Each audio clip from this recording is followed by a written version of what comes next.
సినీ నటుడు ఫిష్ వెంకట్ మరోసారి ఎమోషనల్ అయ్యారు. బీపీ, షుగర్ సమస్యలతో తన కిడ్నీలు ఫెయిల్ అయ్యాయని, అందుకు డయాలసిస్ చేసుకోవాల్సి వస్తుందని అన్నారు. తన పరిస్థితి తెలుసుకొని అందుకని తాను ధైర్యం చెప్పిన దేవుడు పవన్ కళ్యాణ్ అని ఉద్వేగానికి లోనవుతూ చెప్పారాయన.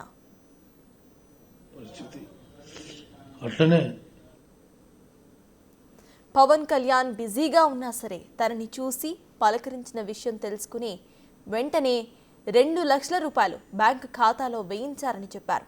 తనకు ధైర్యం చెప్పినట్లు కూడా తెలిపారు. తన వంతు సాయాన్ని చేస్తానని, అధైర్యపడవద్దని, నా జీవితంలో ఆయన చేసిన మేలును మర్చిపోలేనంటూ ఆవేదన వ్యక్తం చేశారు.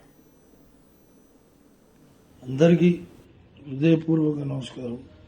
షుగర్ వచ్చి బీపీ పెరిగి బాగా క్రిటికల్గా ఉంది నా పరిస్థితి. అట్లనే కిడ్నీలు కూడా ఫెయిల్ అయ్యి day by day daily dialysis జరుపుకుంటున్నా.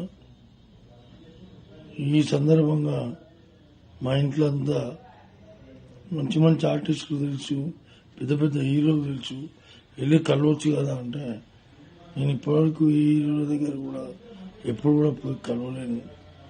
ఒక పవన్ సార్ అన్న కలుద్దామనే ఆలోచనతో పవన్ సార్ దగ్గరికి వెళ్ళి సార్ ఇట్లా సంగతి సార్ అని చెప్పాను.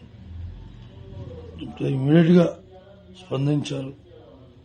అన్నాడు, వెంకట్ గారు ఏం కావాలో చెప్పండి, నా తరపు నుంచి నేను చేయాలన్నా, ఇంకా ఏం ఎట్లా ఏం ఫికిర్ చేయకు, నేను చేపిస్తా, నీ కిడ్నీ ప్రాబ్లం మొత్తం తీపిస్తా, నీకెందుకు కూర్చోండి అని చెప్పి కూర్చోబెట్టి, ఎందుకంటే నా లైఫ్ లో ఫస్ట్ టైం నన్ను 2 లక్షల రూపాయలు ఆదుకున్న ఏకైక వ్యక్తి పవన్ కళ్యాణ్, డిప్యూటీ సీఎం.